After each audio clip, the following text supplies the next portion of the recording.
su explicación de qué sería un sistema equitativo de cooperación o qué sería la sociedad entendida como sistema equitativo de cooperación. Ahora, Rawls insiste mucho en esto y voy a tratar de explicar por qué. Rawls insiste mucho en esta idea de que estas son ideas intuitivas que se encuentran en la cultura política pública de una sociedad democrática. Esto es, los ciudadanos en general estarían de acuerdo con esto, los ciudadanos de una sociedad democrática estarían de acuerdo con estas enunciaciones, aunque no necesariamente las definirían con toda precisión de manera igual.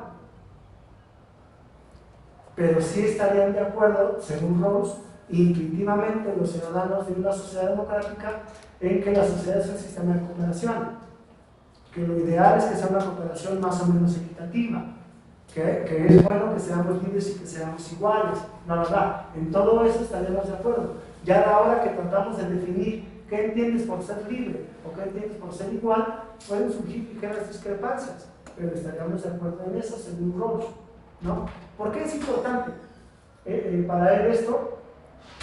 Porque en la tradición de pensamiento a la que Rawls pertenece es muy complicado y casi siempre se vuelve fallido, quizás porque sea erróneo, presentarle a las personas ideas que van en contra de sus intuiciones morales básicas.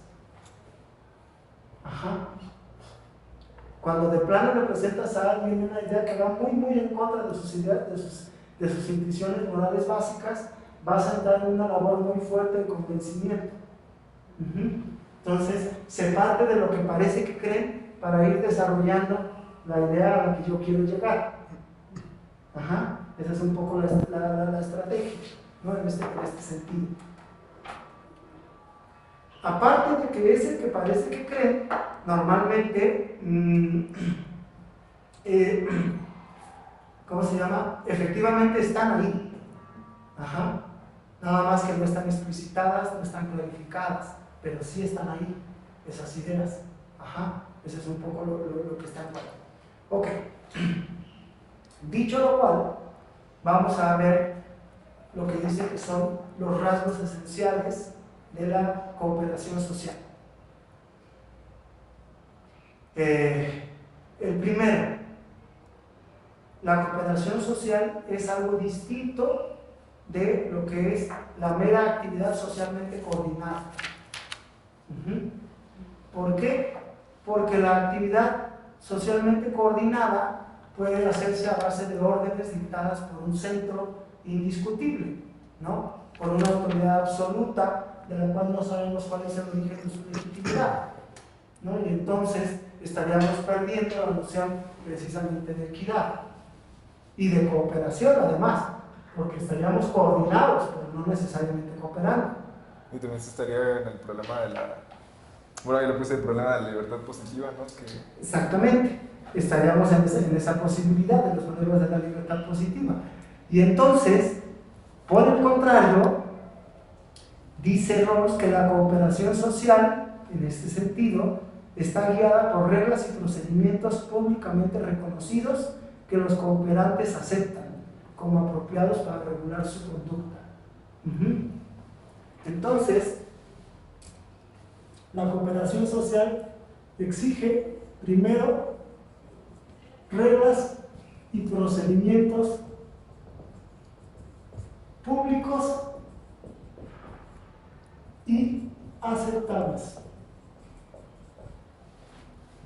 Son las dos condiciones. Tienen que ser públicos en el sentido de que los ciudadanos los puedan conocer y comprender, y tienen que ser aceptables para que se pueda mantener la equidad y bueno, la libertad de los ciudadanos.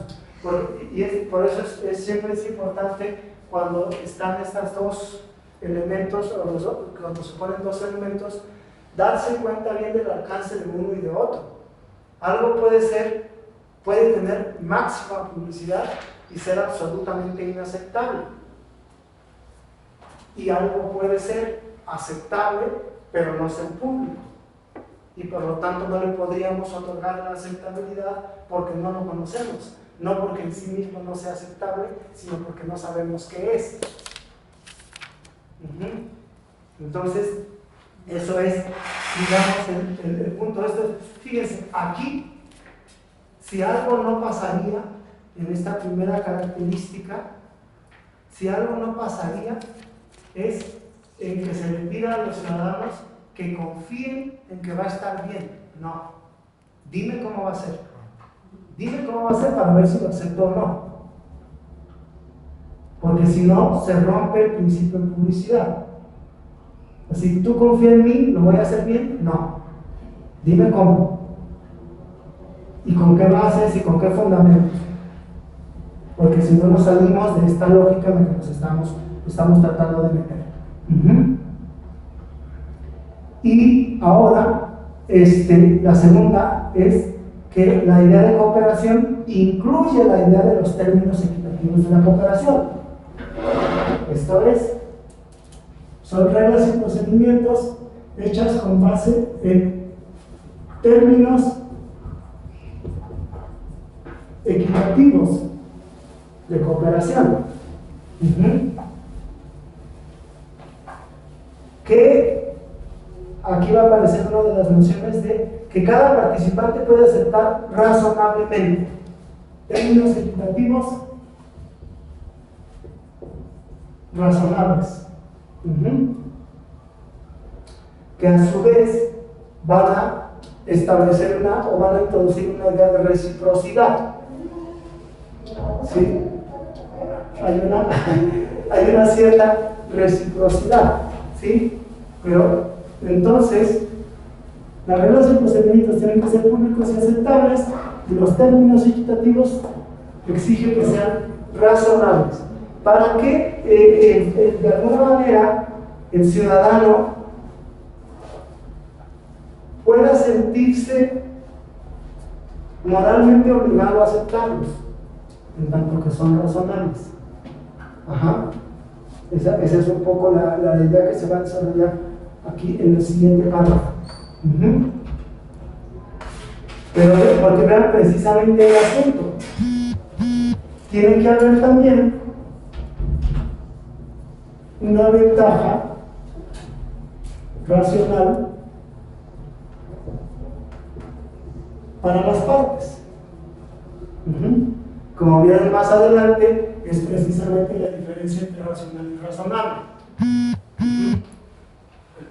Los términos tienen que ser razonables y yo debo obtener alguna ventaja racional. De otra manera, si se pierde este elemento, fíjense cómo va cuidando todos los puntos, si se pierde este elemento, nadie entra. ¿Sí? Porque si no va a haber ninguna ventaja por mi cooperación, ninguna ventaja racional para mí, pues en qué condiciones entro, o sea, ¿por qué entraría? ¿No? Necesitaríamos una sociedad de puras madres Teresas de Calcuta y pues se nos convertiría en una comunidad y el problema no existiría. Entonces no, o sea, se ocupa que haya algún tipo de ventaja para los cooperantes, una ventaja racional. Para que se pueda saber, de acuerdo a los fines que yo personalmente tengo en mi vida, que el hecho de cooperar, qué ventajas o qué beneficios me va a dar para yo poder conseguir mi fin. Esa es la idea. Y nada más tiene que ser razonable en ese sentido. ¿Sí? Y aquí precisamente es donde va a introducir la distinción entre racional y razonable. Pero antes de esas tres características, ¿algo que señalar? ¿Todo bien?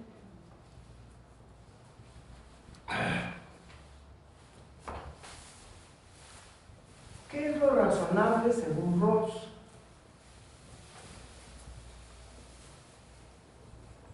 Lo razonable y lo racional.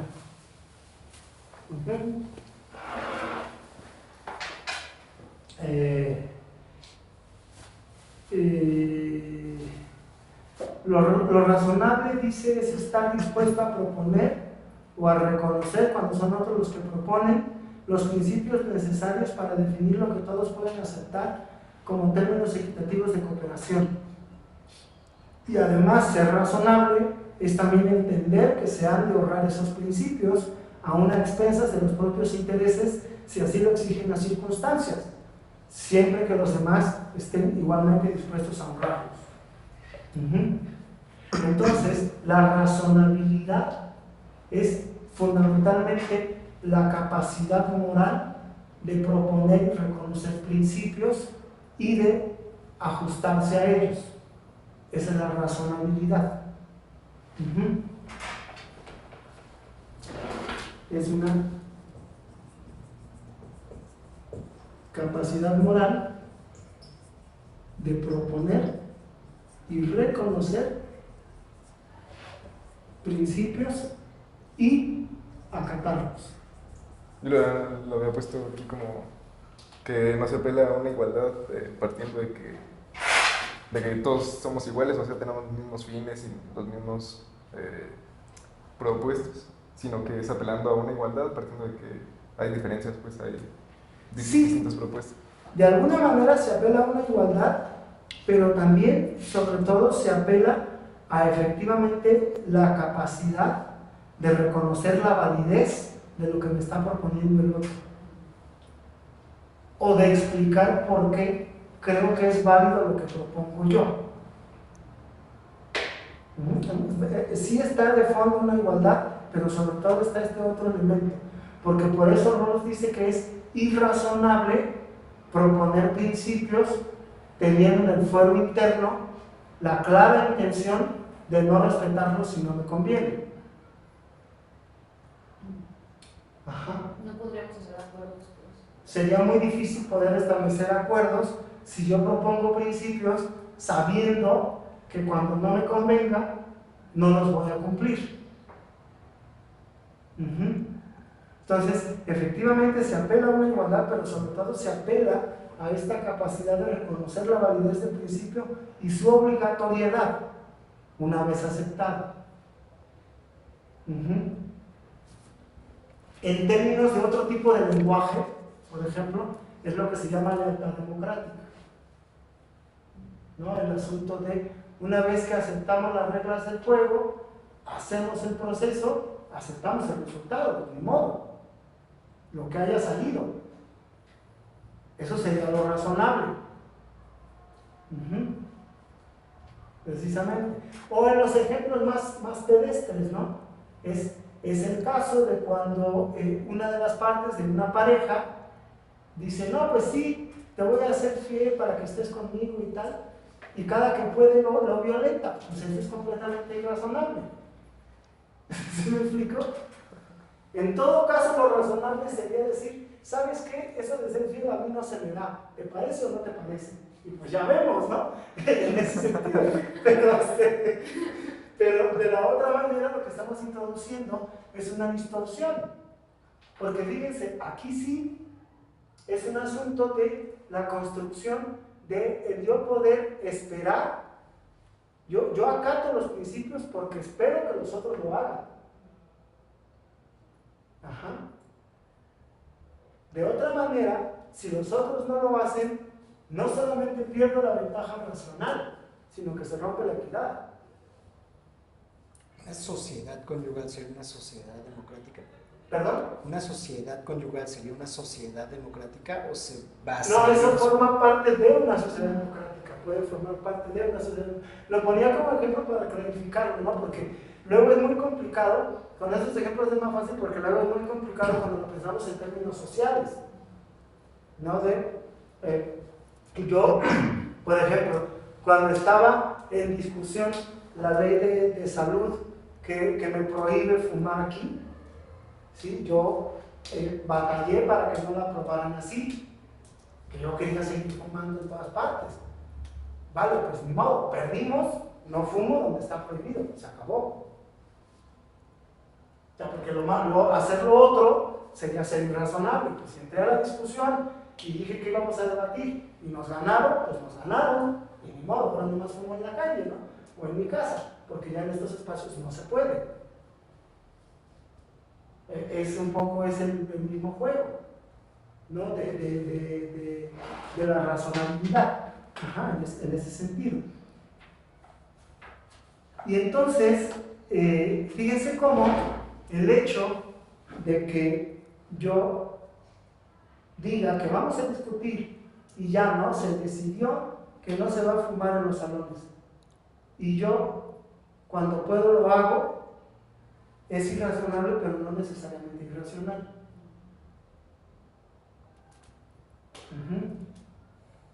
Ese es el punto. Por eso lo distingue. Porque a veces lo que puede ser muy racional es profundamente irrazonable. Y lo que es muy razonable puede sonar profundamente irracional. Eso es lo que sucede. O sea, lo racional está como en sentido causal, ¿no? Lo racional está un poco en el sentido causal, efectivamente.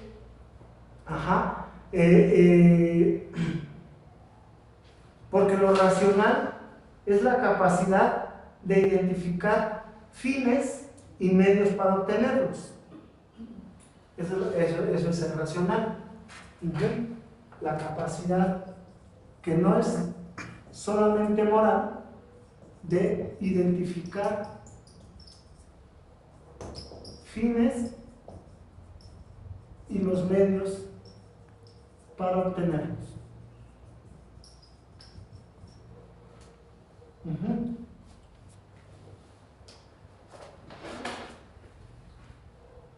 Entonces, puede ser muy racional, ¿no? Entonces, pongamos un ejemplo en ese sentido, ¿no?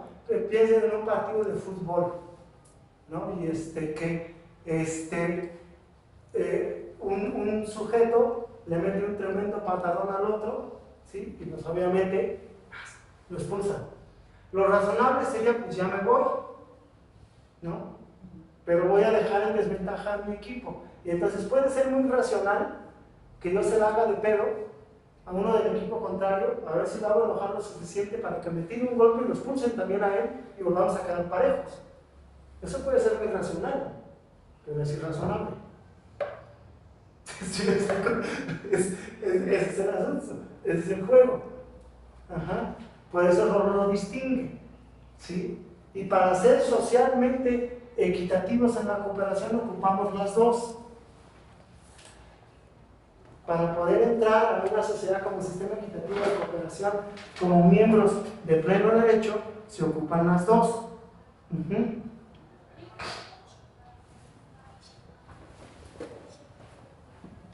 Entonces, esta es la primera parte. Entonces, la idea de sociedad como sistema equitativo de cooperación social nos va a dar reglas y procedimientos públicos aceptables, términos equitativos razonables, ventaja racional para las partes, y por lo tanto supone que las partes deben tener capacidad de razonabilidad y de racionalidad. Hasta aquí, esto es lo que tenemos para dar el paso a la siguiente parte, que es uno de los puntos centrales de todo el libro. Ahorita lo que sigue. Entonces, el papel de los principios de justicia que va a proponer Rawls va a responder a esto. ¿Cuáles son los términos equitativos de cooperación que se van a proponer? Los principios de justicia responden a esta parte. Específicamente, ¿sí? No establecen ni la ventaja racional ni las reglas y procedimientos que se van a utilizar. Lo que establece es el contenido de los términos, nada más. Lo demás tendría que irse construyendo por otras vías. ¿Sí? Lo que dice Rawls es que la teoría de la justicia nos va a dar eso. Los términos de la cooperación.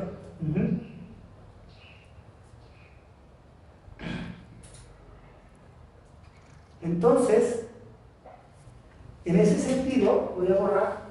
Dice Rawls que los principios de justicia pueden dar respuesta a la que él dice que es la cuestión fundamental de la filosofía política para un régimen democrático constitucional. Ajá. Y la pregunta es, o la cuestión fundamental es, ¿cuál es la concepción política de la justicia que mejor define los términos equitativos de la cooperación entre ciudadanos considerados como libres e iguales y como razonables a la vez que racionales y, añadimos nosotros, como miembros normales y plenamente cooperativos de la sociedad a lo largo de toda una vida, de una generación a la siguiente? ¿Por qué es esa la pregunta fundamental? Eso sería lo que habría que aclarar para poder, ¿por qué podría ser esa la pregunta fundamental de la filosofía política para una democracia constitucional?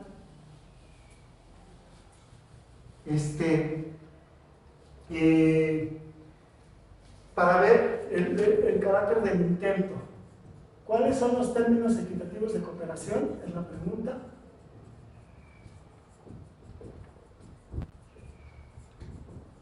De cooperación entre ciudadanos, ¿sí?, que son concebidos como libres e iguales, racionales y razonables, y además miembros cooperantes de pleno derecho en una sociedad.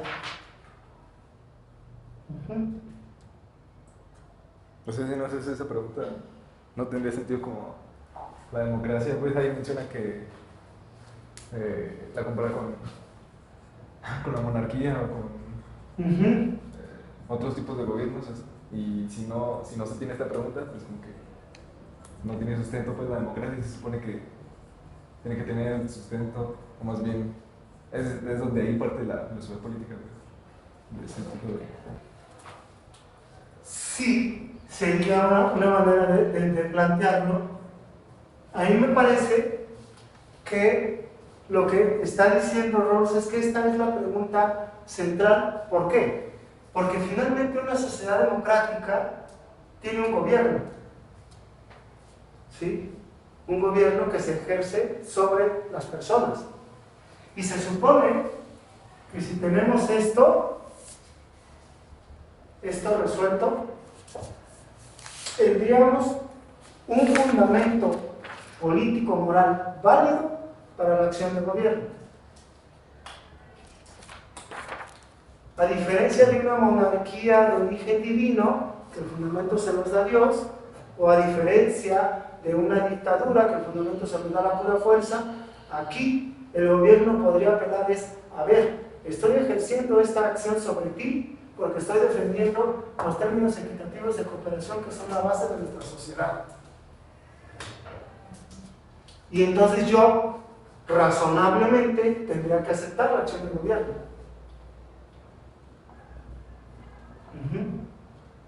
Ese es el punto. Por eso esa es la pregunta fundamental, ¿sí? De alguna manera, ustedes saben, lo hemos comentado con la mayoría de ustedes alguna vez, parecería que la única pregunta realmente importante que se plantea la filosofía política es ¿por qué debería yo obedecer? ¿Por qué yo debería seguir los lineamientos que mi sociedad me da a través de su gobierno? Aquí habría una respuesta. Por eso es que esa sería la cuestión fundamental. Y efectivamente, por eso dice, es el foco de la crítica liberal a la monarquía y la aristocracia. ¿Por qué? Porque efectivamente las monarquías y las aristocracias no se conciben como sistemas equitativos de cooperación. Y entonces su fuente de legitimidad está en otro lado. Y de la misma manera es el conflicto entre el liberalismo y los conservadores a propósito de las demandas de la propiedad privada y de la legitimidad de las políticas sociales asociadas al llamado estado de bienestar. Esto es, cuando los conservadores de corte de tipo, o sea, hablando desde Rawls, cuando los conservadores tipo Ronald Reagan dicen, o que hay que desmantelar el sistema de seguridad social porque es muy pesado, porque le cuesta mucho a los Estados Unidos. Desde esta perspectiva se puede responder, no, espérate, a lo mejor cuesta mucho, pero es lo justo. Y forma parte de los términos equitativos con los que acordamos que íbamos a formar esta sociedad y con los que estamos. Entonces no lo puedes quitar así como así, nomás porque cuesta mucho. En todo caso hay que buscar cómo hacemos que cueste menos, o hay que buscar de dónde sacamos más recursos, pero no lo podemos quitar. ¿Sí? Porque está aquí apoyado. Al inicio del curso hablabas de revolución y reforma. Decías la diferencia entre ambas. Entonces, aquí más o menos lo que estoy entendiendo es, una vez iniciada la maquinaria de la sociedad, ya no se puede echar para abajo, se puede reformar, pero no se puede, o tal lo menos entre los ciudadanos libres igual, racionales y razonables, ya no se podría decir, ¿sabes qué? Borrón y cuenta nueva y vamos a empezar algo nuevo. Se podría, pero eso no formaría parte de este esquema de discusión. Porque para llegar a ese punto, lo que diría Rawls, creo, es, tendrían que los ciudadanos tener muy buenas razones para decir, nada de esto sirve, vamos a tirarlo y lo vamos a empezar. Y normalmente, no he conocido en ningún caso, ni en una de las revoluciones históricas que se conocen, normalmente no ha sido cierto que nada sirva. Muchas cosas sí sirven. Entonces, lo que está diciendo es mejor centremos la discusión. ¿Sí? No sé, fíjense, se pueden hacer reformas profundísimas, pero partiendo precisamente de lo que ya se tiene y de reconocer los derechos de los que están para ver cómo le hacemos para dar el siguiente paso. Eso sí, sin ninguna duda se puede, y en algunas sociedades como en la nuestra es necesario, pero desde esta lógica, pues, ¿no? En ese sentido. Y hablando de la nuestra, ahorita que entramos al siguiente tema, va a ser muy triste, pero precisamente ese es un poco lo que está en juego. Entonces, y precisamente apuntando a lo que dices, en el párrafo final de este parágrafo, dice Rawls, reconoce, decir que los ciudadanos son personas libres e iguales, racionales y razonables, es hacer abstracción de muchos rasgos del mundo social y es hacer una idealización de lo que es la persona, el ciudadano tanto persona. Sí, pero dice Rawls, precisamente lo hago porque las concepciones abstractas, precisamente para lo que sirven, es para clarificar los problemas y poder plantearlos adecuadamente. ¿Sí? Si nos vamos a todos los detalles propios de cada ciudadano como persona, no seríamos capaces de plantear ni siquiera el problema. Entonces lo que hacemos es hacer una abstracción con los rasgos que consideramos más importantes y con esa abstracción decimos, esto constituye al ciudadano que necesita a partir de esta abstracción que hice. Pero sin perder de vista que estamos haciendo una abstracción. Si queremos dar el paso de construir políticas públicas a partir de la respuesta que encontramos, necesitamos ir bajando el nivel de abstracción cada vez más, para que entonces eso pueda convertirse realmente en una política pública que beneficie a personas concretas. Aquí no estamos hablando de personas concretas, estamos hablando de personas abstractas. Ese tipo de situaciones concretas es lo que llama justicia de trasfondo, ¿no? No exactamente. No exactamente. Aquí se me andaba olvidando, porque la justicia de trasfondo es más bien los principios de justicia operando por detrás de las condiciones concretas. Hay que acordarnos que los ciudadanos son personas.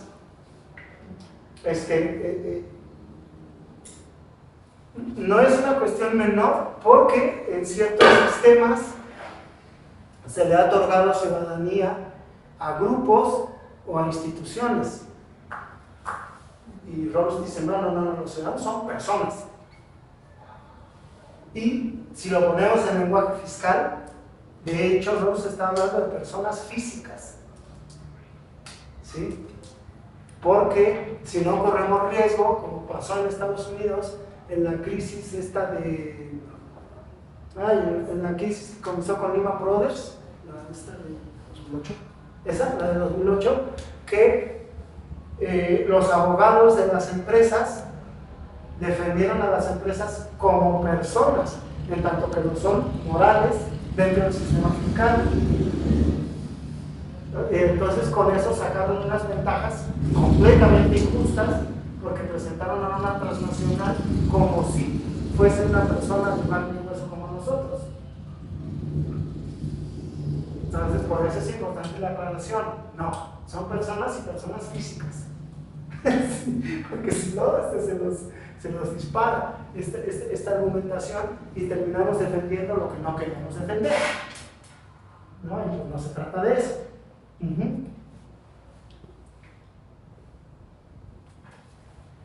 Entonces, la siguiente idea es la idea de una sociedad bien ordenada. ¿Algo más sobre esto? Creo que ya quedó claro, más o menos.